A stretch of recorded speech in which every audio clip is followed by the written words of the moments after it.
Hello, Imaginers.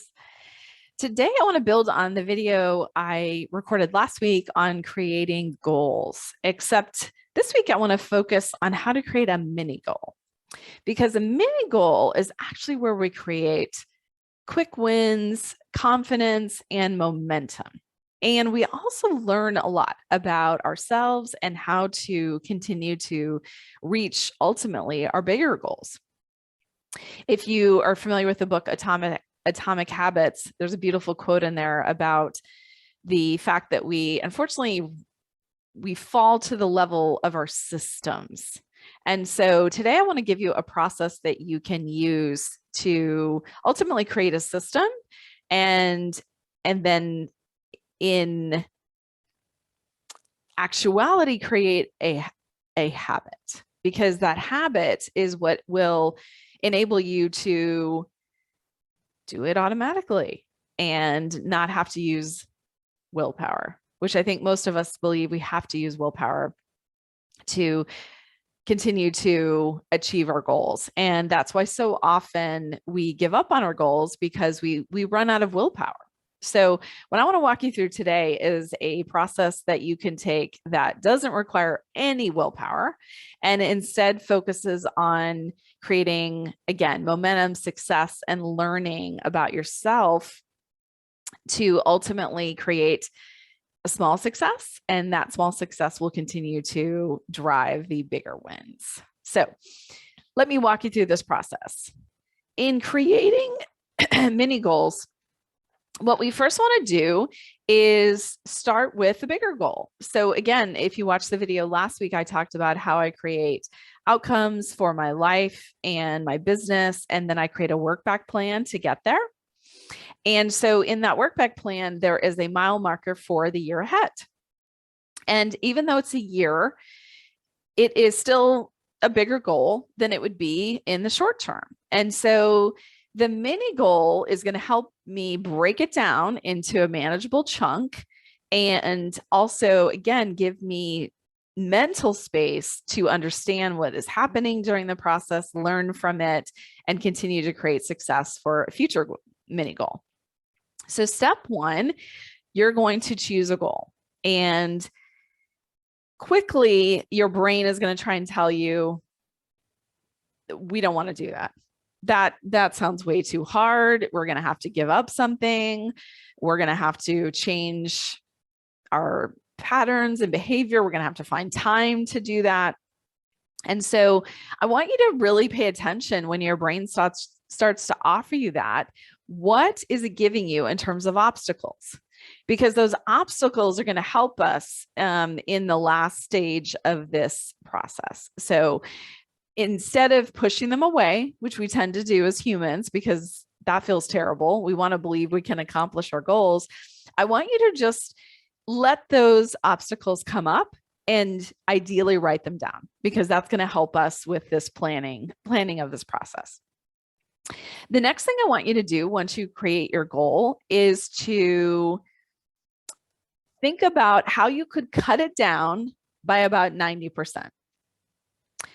And I know this sounds crazy, but I promise you that making it manageable, making it something that you can knock out of the park, which is the next piece in the process, is how we actually not only create success and momentum, but again, how we give our brain space to understand, learn, evaluate what is actually happening. Most of us set a massive inspirational big goal, and then statistically, particularly if we do this at the beginning of the year, by mid-February, we've stopped. And that's because we are probably using willpower. We're using that initial burst of motivation that we have, and then that wanes, and then we have to summon some greater willpower. So I want you to think about, if I could cut it down by 90%, what would sort of that mini goal be for the next 30 days? Because again, that mini goal is going to give you space and confidence. And so I want you to look at it as the most important goal that you're going to set, because it's going to be the building block to the bigger wins. Then 3, as I said, you're going to just start knocking it out of the park, right? I mean, it's a goal that you can easily accomplish. If you don't feel like it's easy to accomplish, then you may need to break your goal down even more. And you're going to plan to repeat this for 30 days. And part of that planning process for the 30 days is going to be evaluating what happens during the 30 days. So I'm going to give you a specific example from my life. So I have a life outcome that is to be healthy, active, and strong by the end of my life. So my whole life up until the end, I can say I was healthy, active, and strong. And then I have mile markers along the way, working backwards, which is vital. Keep your higher brain on if we work backwards instead of forward. And so I have mile markers along the way, including a mile marker for this year. Now, within this year, I have a 30-day mini goal. And that 30-day mini goal is to add more water to my day. So I got this cute water bottle my husband put in my stocking for Christmas. And the 30-day goal is to fill this up with water and drink it on the way home every day that I'm in the office. And as you can imagine, that feels like that's not going to make a difference. Maybe that's what my brain offered me. Like, one water bottle is not going to make a difference to reach your goal. But is that true? Is it going to be more water than I'm drinking right now? Yes. So how can I make sure that that is successful? Again, it feels to me like I can knock that out of the park. I mean, I already drink a lot of water. So this is adding one more on the way home. Can't be that difficult. But there's going to be some things that come up probably. Occasionally, there's going to be something that comes up. Perhaps I'm running out of the office one day and I forget to bring my water bottle, right? So, and that's going to happen. So as that starts to happen, I'm going to think about and learn and start to evaluate maybe what I could do differently next time. So if that happens today, maybe tomorrow, I put a reminder on my calendar that says, fill up your water bottle and put it in your bag, right? The other thing that I'm doing in this process is tying it to an existing habit. There's another beautiful book that's simply called Habit. And the idea is that if you tie a new habit to an existing habit, then it takes less time for your brain to pick up that habit. Because oftentimes, even if we think we can knock a habit out of the park, we just simply forget to do it, right? So this is where we want to not fall to our systems, as Atomic Habits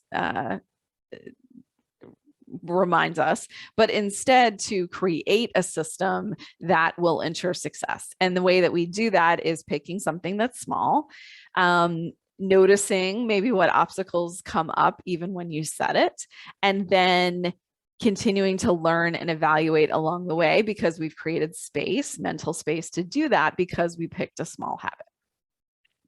So the last piece in the process is then to celebrate. If you watched my video a few weeks ago, you know that celebration in a way that acclimates your brain into the new habit, into the new thinking, into the new learning is something that we spend the least amount of time in. And because of that, our brain believes we haven't even achieved the goal. So it will continue to find ways to achieve the goal, even if we've already achieved it. So at the end of 30 days, I will have, continued to build the habit to drink my water, and I will celebrate that in some way. And ideally, you want to celebrate it doing something physical. So having your own dance party, high-fiving yourself several times in the mirror, and actually verbalizing, I completed my 30-day goal. Now, completing my 30-day goal, I might have missed a couple days. That's okay. But I committed and completed the process. And the process is I learned along the way, right? I learned that occasionally I run out of here and forget. And so then I put something in place to help with that.